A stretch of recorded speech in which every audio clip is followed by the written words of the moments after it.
Welcome, everyone, to the C-Suite Sales and Marketing Perspectives podcast. I'm Steve McDonald, your host. And today we've got a very interesting guest, Trine Tirsgaard. Now, Trine, you've been a chief marketing officer for a while. You've always been in marketing. You've always been fascinated by the adoption of technology and change. And that has just been, taking over our lives. Our playbooks that we thought we had, we rip them up, we rewrite them every day. But there's a method to that madness that you're going to bring to us today. And you're actually an advocate for stopping just to chase the AI tools themselves, but start building better thinking. I cannot tell you how many conversations that I have with C-suite executives about how their boards or their CEOs are asking them, what's your AI strategy? And they're not asking, here's the outcome I'm looking for. They're just saying, what are you going to do with AI? Because we just have this wholesale belief that it's going to help. But so far beyond just creating efficiencies in our business, right? And so we're going to dig into that quite a bit. But I'd love to give a chance for you just to maybe expand a little bit more on your background before we get started.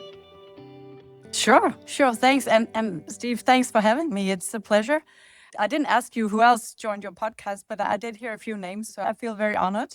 Just briefly expanding who I am, like you said, I've been in this field of operation doing marketing and sales my entire working life, and that's almost 30 years. And I think everyone in marketing would mirror my thoughts around, on our journey, we always needed to justify our positions, our doings, and why it's important. Because first of all, everybody has an opinion about marketing. 20 years ago, it was more about how did it look? How did it sound? And today, I would say the reason I'm still around in this field of work is because it's been the ultimate ride. And especially the last 2-3 years with AI coming into the picture, it's been the most fascinating work stream I've joined ever. Opportunities are vast. It's amazing what you can do today as a marketer. And it's becoming a more and more strategic role, as you and I have discussed a few times already. As a marketing person, you would die if you don't understand your customers. I mean, you would be out of business by tomorrow, because today marketing is about positioning your offer when your customer is ready to open their minds about it, to consider what you're actually offering. The second part is, how do you describe that value? Because everything you sell today has to be value. We don't sell billable hours anymore or a project. That's gone. So as we all know, the consultancy business, they are having quite a hard time. And that's my line of business for almost 20 years. If we cannot explain the value of our offer to our customers, we are out of business. So I think to round that off, my line of work is getting extraordinarily exciting today, because we are thinking very strategically about our role and how we can grow the business. So marketing has become a commercial engine, basically. You said so many things in there I want to unpack. And I have to tell you, I talk to a lot of CMOs that feel like they don't have a seat at the table, the C-suite table. They feel like they're an imposter. They feel like they're viewed as one of the largest cost centers in the business. They feel like they're as good as their last lead. And what you defined there, just in your opening, and I love how you termed it, nobody over 300 interviews with C-suite executives ever said, if you don't understand your customer, you die. So I love the drama behind that, but I 100% agree. It's go back to marketing 101 or just go to market 101. Understanding your customers is the most basic thing. We've been told so many times. Forrester came out a few years ago with a customer obsession study and found that only 3% of us are actually customer obsessed. Just 3%. McKinsey had a study just a few years ago and said that less than 15% of companies actually use the voice of the customer in their strategic decision making. It's absolutely incredible. It's not done regularly. We all say we're customer focused, we're customer obsessed, but it's how we put it into action. And you have a ton to say on that. So I want to get into that really quickly here. First off, you threw it in lightly, and I want you to explain a little bit more that marketing isn't about promoting services as much as it is about creating customer value. And as an organization, we know we need to do that. And AI has done two things. Our clients expect more value than they have ever had before, and they expect it quicker. So unpack a little bit that marketers, we're not promoting services, we're creating value, and how that transition has happened. Well, I think only a few years ago, we would look at a customer and we would love to get the customer on board, right? Today, when I look at a customer, I don't see the person per se. I see the project and the struggle they are in. The reason why I do it is because challenges have taught me that's the only way you get them to listen. And for good reasons, because who would ever buy 10,000 hours of somebody if you cannot tell them that you're actually going to deliver value in the end? It's the old crafting around marketing where you discuss MQLs or SQLs. But when does it actually convert? In a company, especially the consultancy business that I'm part of, you have so many touch points with a customer. In the organization that I've been part of, you would have 20 line of context to a certain customer. If you don't use it tactically in the right way, you will be stupid today, right? Because everything matters. It's getting tougher to get through the crowd. That's why you have to be very persistent and tactically about how you go to market. And the old campaigns where you just shout out across the ocean and hope that somebody listens, nobody falls for it anymore, right? I would say we all learned it the hard way, didn't we? Because at least for somebody like myself who grew up in the business, today is about a qualification game, and it's to be super curious about your customers every day through and through. And how can we get in contact with them and have conversations, not just in the technical room. And in my line of business, the consultancy business right now, many or maybe all of us are pretty focused to get at the board level, because that's where the decision stands, especially around AI. It has moved up the ladder. Only a year ago, it was still in the technical area that you would discuss these projects, but it has become a strategic business decision today. I think the missing link for many organizations is still, like you pointed to yourself, the board, the management team hasn't really got their arms around what the value of AI can bring. So if you want to sell AI projects, you can talk the technical language, but you certainly have to understand the business impact and discuss that too. And that you can defer over to the marketing game. You have to speak so many languages with so many people with different opinions and connection points. So yeah, it's not an easy game anymore. Going back to the title here, how are you enabling AI or not? You just talked about better strategic thinking, creation of value, not promotion of services. And so how do we get to that level of thinking? I'll tell you that most CMOs that I talk to, they have your philosophy. They come into a new position and they call customers and they're like, hey, this isn't a sales call, right? I'm new. I'm here to learn. And you just have these incredible, deep, meaningful conversations. And then they stop because your proactive list of things that you're not getting to every day, it just grows and grows. And so we get a taste of it. But you said in your response there was, we can never stop learning. We had a call before this, and you said that was one of the keys, like remaining always curious, always learning as a key to that strategic thinking and value. If you could unpack that and what you've learned as you've gone through your career in service clients and won, lost clients, we all have, how does strategic thinking play a role today versus a year ago, 10 years ago, right? What's that role today? Pretty different. I think 5, 8, even 10 years ago, strategic thinking would be around where are your customer located? How much did they buy from us earlier on? What new product lines are they presenting to the world? Stuff like that. As we all know, with AI and language models, you have all that fact at hand, right? So strategic thinking today is something completely different. It's even getting, I was almost, how to say, emotional. Sometimes you have to risk a little bit, right? You have to put the risk investment on the table as well. And that's what I mean with value. So your client or your customer understand that you go all the way, first of all, but you're willing to invest like they are. And I think where I recently have seen most value creation is also where we, for example, as consultants, are willing to invest in a game or in a project. You know, you can always discuss what are the value we get in return. That's another conversation. We need to think differently about how to deliver projects or value today, because we are not just selling a project off the shelf and expect the customer to take it and plug it into their machine room, because everything has changed. It doesn't work like that anymore. The journey and the surrounding and the climate on the customer side is equally as complex as our own. If I would envision something happening in the future, is that we need to be much closer to the customer on their side, basically almost employed by them in their company. I wouldn't be surprised if we, in a very short while, would have a situation where a customer say, I'll tell you the price I'm going to pay once I see the value I get from it. And that's just another way of doing business, right? Honestly, I believe in what I can deliver. So I think it's amazing, because if you believe in the value you create and deliver, you also have an upside on the other side. And I think that's where we can create stronger societies and greater projects and services. So I hope it makes sense. yes, what I wanted to get into much deeper is, you and I talked before about how you get to that strategic thinking. And I love it because 10 years ago, we were all really enthusiastic about, we were looking at geographies and different things, and we were looking at psychographics, and we were looking at demographics. We were getting all excited about what we're doing, and what we're looking at today and what we can use today to make strategic decisions is so incredible. So you talked a lot about 3 different things that come together.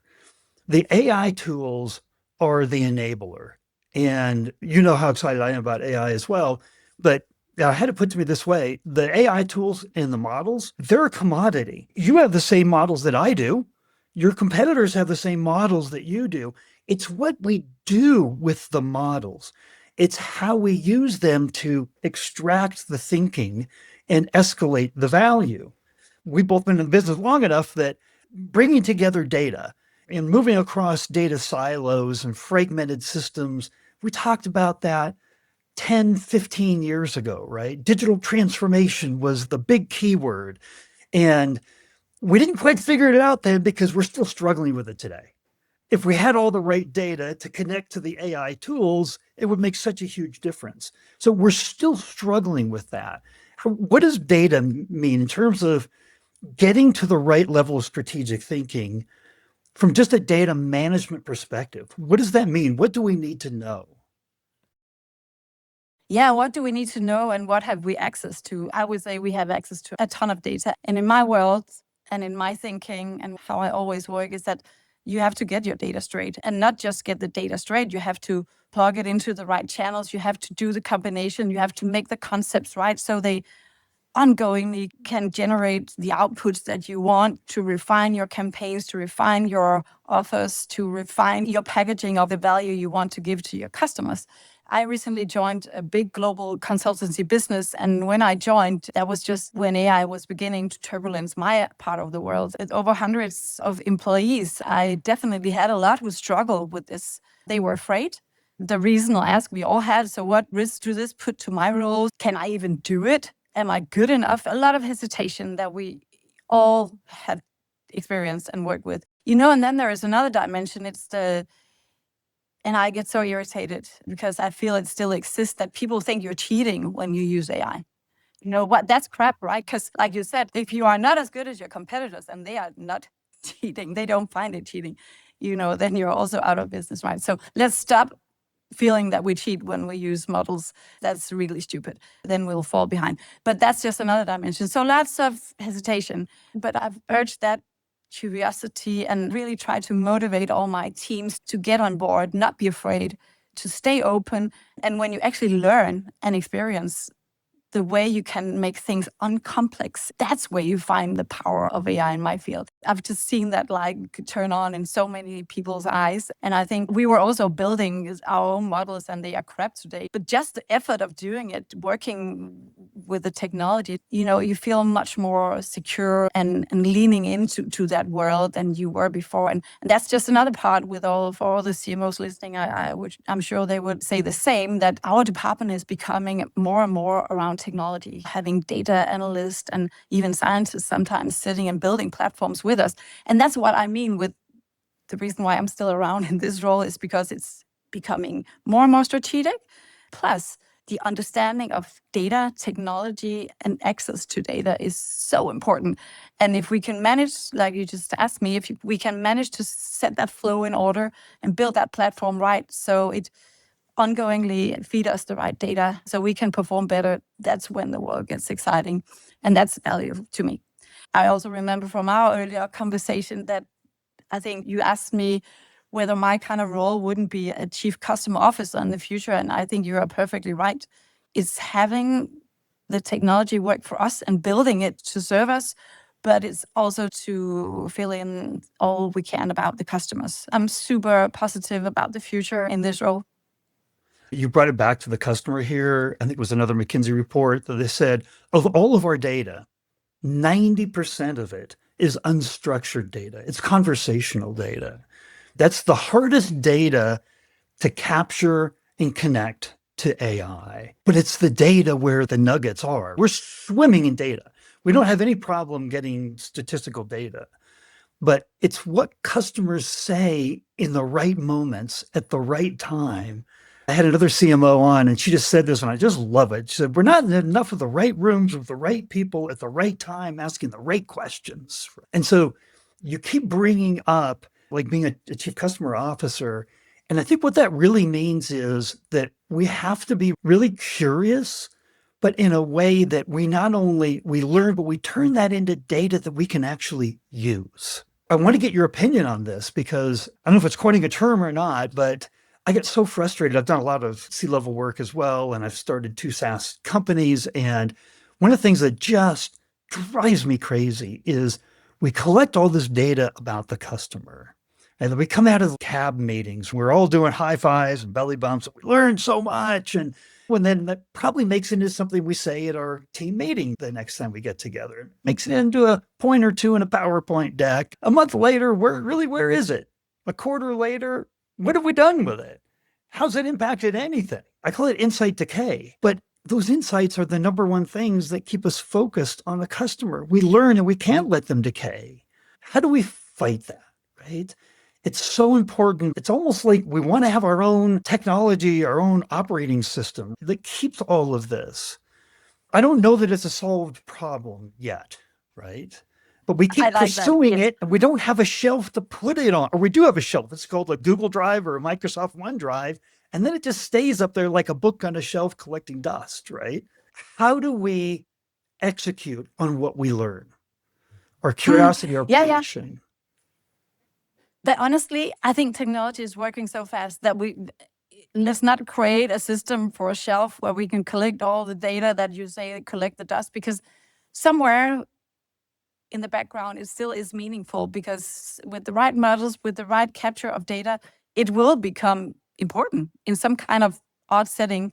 I think out of curiosity, we started to build our own campaign model that already exists now, and half a year later. That's also why I'm so pushy that people just lean into the technology and stay hungry and stay curious, because I think what matters the most in the future is the power of human. It's the way we put our intellect to work. It's our creativity and the way to orchestrate concepts and feeling and understanding people, teams, especially customers. And no machine can do that.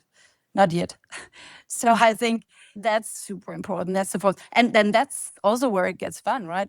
Because honestly, I think we had that conversation. Would we ever go back? Oh my God, I didn't want to pull down all the notes from every meeting. I didn't want to repeat myself over and over again. Just read it. You can read the report. You can pull it into a language model. You get 5 sentences and then you know the abstracts of it, right? I wouldn't worry too much about where to put the data from whatever. I think it will be captured and we will use it if we're smart enough. So another thing that you had mentioned is that a part of unlocking the strategic thinking is prompting. We went through a big cycle over the last couple of years where everybody, the number one hire was prompt engineers. We need prompt engineers.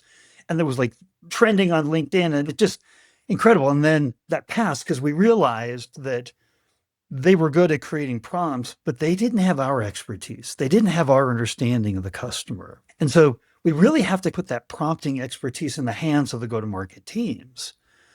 But we still look at that blank box when we start to chat. We do a lot of our own prompts that we reuse over and over again. How do we get to be better prompting experts, right? It's such an important part of unlocking that. And I'll give you one stat. It's not a stat. Claude called it a finding, and then ChatGPT agreed with it. But they said that over the prompts that they get, that there's 6 different inputs that they want. 4 are buyer insight related, but they get 2 on average out of the 6 that they need. And then what Claude said is, then what we do is we invent the rest. Like, did you want to, you're trying to, like, you chat back and forth, right? Did you mean to use that word invent? And yes, prompting is so important. In fact, and I'll throw you one last study and add out to you because I wanted to be part of what you think about. MIT Sloan School did a big survey or a study, and they found that half the value of the new models that are coming out is not the model itself, it's the prompt. If you don't For get the sure. prompt Yeah. right, you're not going to utilize the model right. You don't have the right data coming in, right? So these pieces of like utilizing the models with the right data and the right prompt, huge to unlock the thinking. But how do you prompt and how do you teach your team to prompt? Do you guide them? Like, how do you think about it? Yeah. So I come from a Google world, right? And in Google, you can create gems in Google Enterprise. So you would have gems for social media posts. You would have gems for writing an article around certain topics, and you could have tons of gems. And that was almost a year ago already. I think that world has evolved ever so since. And let me give you another example. I started vibe coding half a year ago. I had no clue what it was basically, but a good friend of mine told me, you can make prototypes. You should do it. So instead of describing what you, and I was like, okay, I've my world. I got so sick of PowerPoint. I've done too many of those in my life. So I thought, okay, let me try this out. And this is not a promotion for Lovable, but I love the tool. So I started vibe coding in Lovable. And I noticed that when I wanted to advance stuff, when I wanted to build APIs and websites that were a little bit more advanced, I came to a challenge, right? Because I felt that the model didn't understand what I wanted. Then I started to use Claude. I said, okay, Claude, I want to rebuild this page. I want to keep the same format. These reports are super important. I want a button to open it so you can actually interact with the content and stuff. And then I would copy paste the URL from my vibe coded site into Claude, and it would come out with a prompt that was so long, so many details. And I would, and it was like, you just copy paste this into Lovable. I did, and it was better than I had hoped for, right? That was mind blowing to me. So I think my point is, I wouldn't advise start chasing the perfect prompt because I know output is as good as input, right? But the models are getting better. But I think also try to be a bit smart about how you handle it, because what I learned is that you have to have quite many details in there if you want to get it right. And sometimes it's just, you can't even get to that level of details. So my advice would be to try to use a model, just use speech to text and ask it what the prompt would be and try it out. It works, actually. Yeah, I love that. If you're in marketing, you're not experimenting with vibe coding, you really got to get on the bandwagon. It's intoxicating, it's fun. Not only you're like, oh my gosh, look what I can do, right? So there's a third part that I want to ask you about, and it's all on this, how do we get better strategic thinking? So a couple of years ago, Anthropic did an internal research study. And what they found out is that when you ask Claude to do something, it turns out X, Y, and Z. If you ask Claude to put together a team of agents to solve that same problem and give the agents very specific roles of buyer advocate, skeptic, maybe the industry expertise, and put it together, that you come out with an answer that increased in intelligence by 90%. 90%. Right? It makes sense. Like, we put together our marketing teams, right? We don't ask everybody to do everything. We have people that are demand gen experts. We have people that have different roles and expertise, and we all come together and we create what the marketing department produces. So the team concept we've done for many years, but the idea is to put the team concept together with our prompts, with the right data. And what's interesting is that what's coming out as emerging here is a use of the tools that goes beyond them as commodities. A strategic use of tools equals a strategic use or a strategic value and strategic thinking that you're going to get on the other side. You play in that world of vibe coding and prompting and database and deep understanding of the customer. These are all components of, and then now this agentic team concept, all components of what we've got to bring together to really unlock what these models have as potential. And I just wanted to know kind of your thoughts on how much time should we devote to learning, to experimenting? How much time, because I know you don't have a lot of time in your day as a CMO, how much time should we spend devoted to learning how to use these tools, these models better? A lot. Yeah. To the extent that we learn enough to stay on the wagon and stay curious. As we've discussed this whole half hour now, that you don't want to slip a few days, then you're already behind. But I also don't want it to be too hasty and too pushy, and then you're just fighting to know better all the time, and you can't. It's a matter of finding that balance where you know enough to step on the next wave that's coming, because it's starting so fast, combined with the mindset of staying curious. I think that's probably the toughest thing as marketeers today. It's not even the strategic one, it's to operate the team. You have to balance that curiosity in your team, and you have to motivate them to keep going and to learn every day. Maybe it would be wise to set a bar or a target that we have to learn one new thing every day. And that's okay, and that's enough, because then we can relearn to each other. That's the feed to the brains that we need to keep focusing on going forward. Putting up the engine and having the data set right and keeping it going and refining the data, that's just operations with models now. Understanding your team on the people side, being the right leader who can motivate them to keep learning. But also, I think every CMO has probably rethought their team construction, right? So which kind of roles do I need today? I need somebody who can operate data. I need somebody who's more tech savvy. We still want to keep the strategic thinking. We have all the data, so we don't need anybody who can collect that. We can set that all up, right? You can also set up a campaign engine, so you don't have to produce anything. Just set up more general speaking. We spend so much time on in the old world, it's done in a flick of a second now. So back to the point about being hungry to understand technology, but also to be sitting next to the customer all the time, because that's where you learn. That's the feed you need, so you can polish your engine and sharpen it every day. I hope that was Yeah, no, absolutely. In response to your fact, question. I've got one last question for you because we've gone over a lot today, right? So if there was one thing that you wanted the other C-suite executives that will be consuming this podcast, the one thing that you want them to take away, what would that one thing be? Well, what I'm about to say depends a lot about who you are as a person, right? I've just learned so much, even throughout the last 3 months.